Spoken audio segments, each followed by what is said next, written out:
Hello, my name is Jaden Knight. Welcome to Fischer vs Petrosian Game 7, a clash that wasn't just chess. It was a full-on battlefield. On one side, you've got Bobby Fischer, the chess equivalent of a heavyweight boxer on a 20-fight knockout streak, stepping into the ring with a reputation so intimidating that opponents probably brought a resignation letter with them to the board. On the other side, the Iron Tigran Petrosian, a man known for building fortresses so sturdy they'd make medieval castles jealous. Or at least, that's what we were told. This game tells a slightly different story. By this point in the candidates' match, Fischer wasn't just beating his opponents.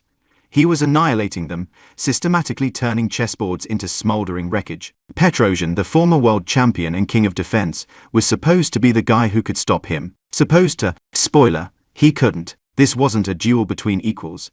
It was more like Fischer showing up with a tank while Petrosian tried to defend with a plastic shield and a wooden spoon. From the very first move, Fischer grabbed control of the board, like a wrestler slamming his opponent into the mat. Petrosian, true to form, tried to duck and weave, looking for positional counterplay. But let's be honest, he spent most of the game pinned against the ropes, dodging haymakers. And just when you thought he might crawl out of trouble, Fischer would land another tactical uppercut, leaving Petrosian's position looking like a punch-drunk fighter, wobbling on spaghetti legs.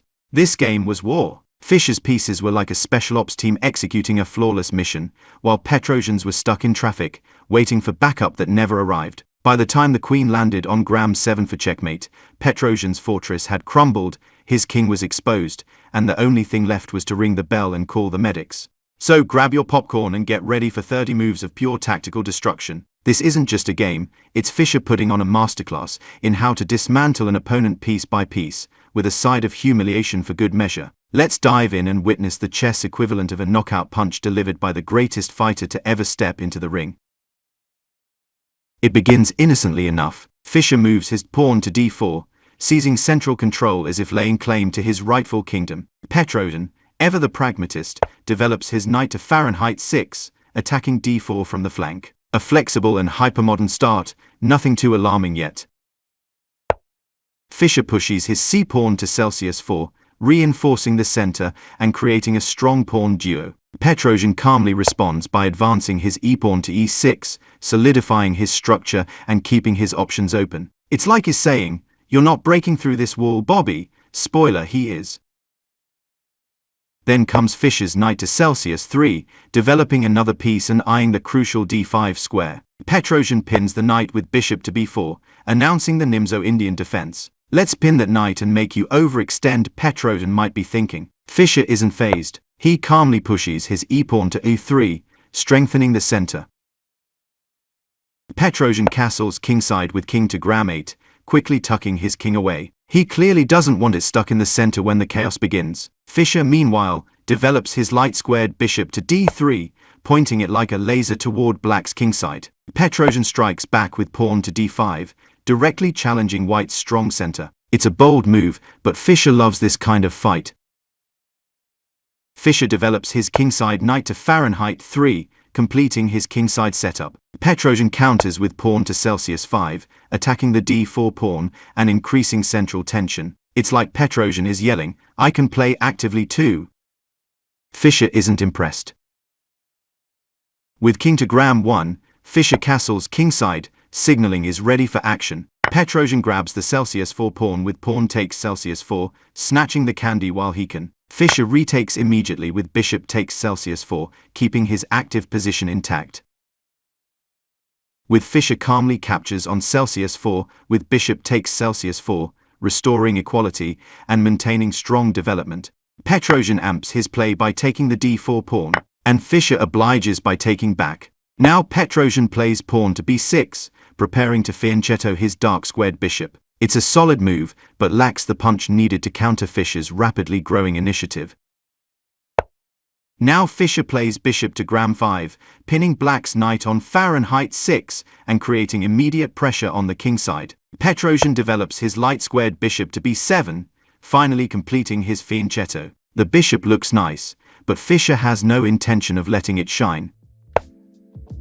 With queen to e2, Fischer connects his rooks and targets the kingside. Petrosian develops his knight to d7, adding more defenders to e5 and the knight on Fahrenheit 6. It's cautious, but cramps his position a bit. Fischer calmly places his rook on Celsius 1, activating the open file. Petrosian copycats with rook to Celsius 8, hoping to contest the c-file. Fischer doesn't mind, is just getting started.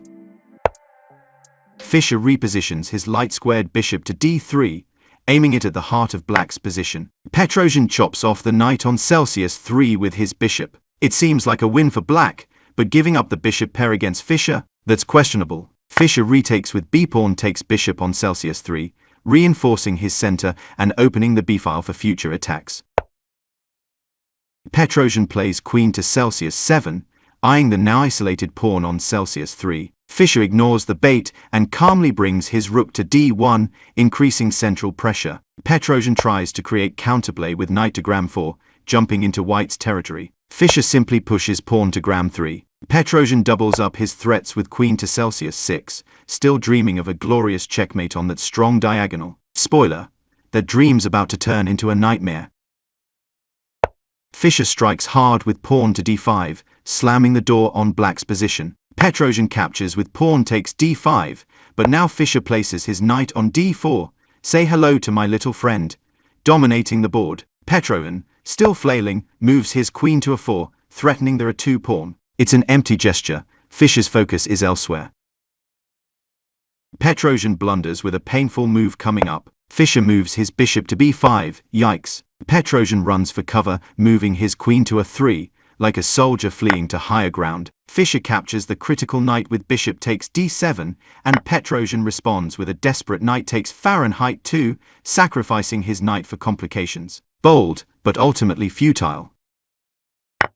Fischer snaps up the knight with king takes Fahrenheit 2, and Petrosian grabs the Celsius 3 pawn with rook takes Celsius 3, is grabbing pawns, but Fischer's attack is unstoppable. Fischer simplifies with rook takes Celsius 3, and Petrosian retakes with queen takes Celsius 3. His queen is active, sure, but she's all alone in a sea of danger.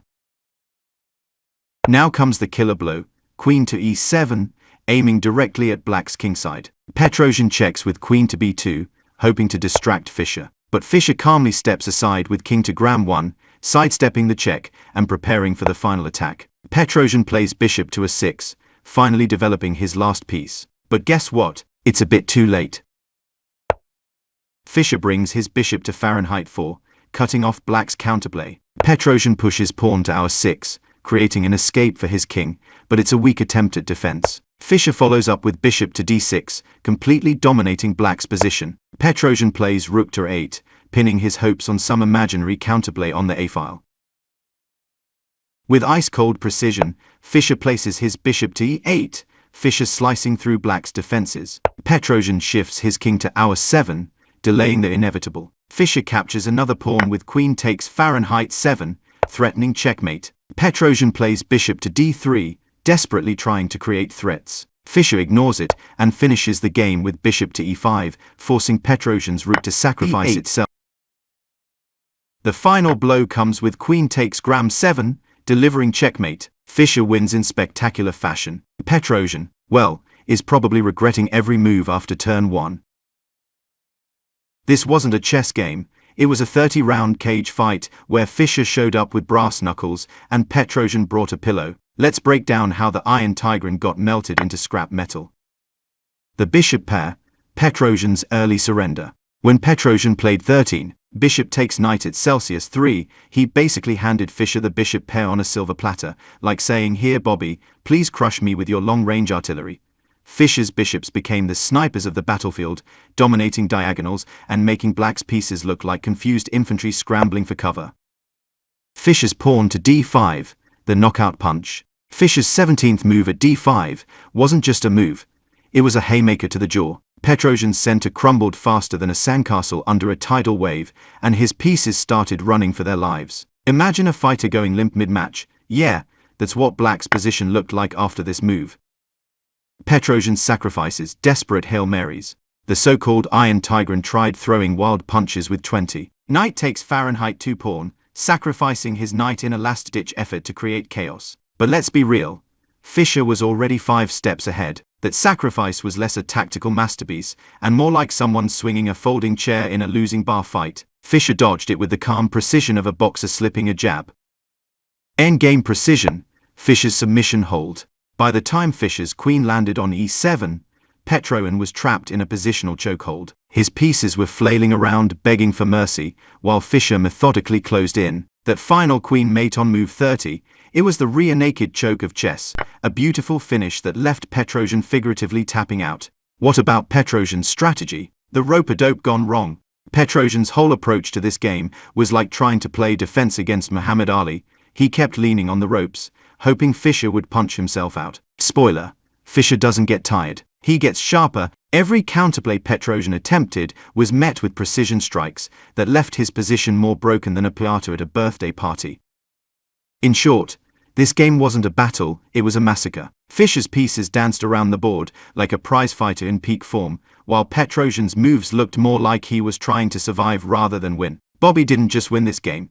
He delivered a chess masterclass wrapped in an beatdown. Brutal, brilliant, and absolutely Bobby. Hope you enjoyed.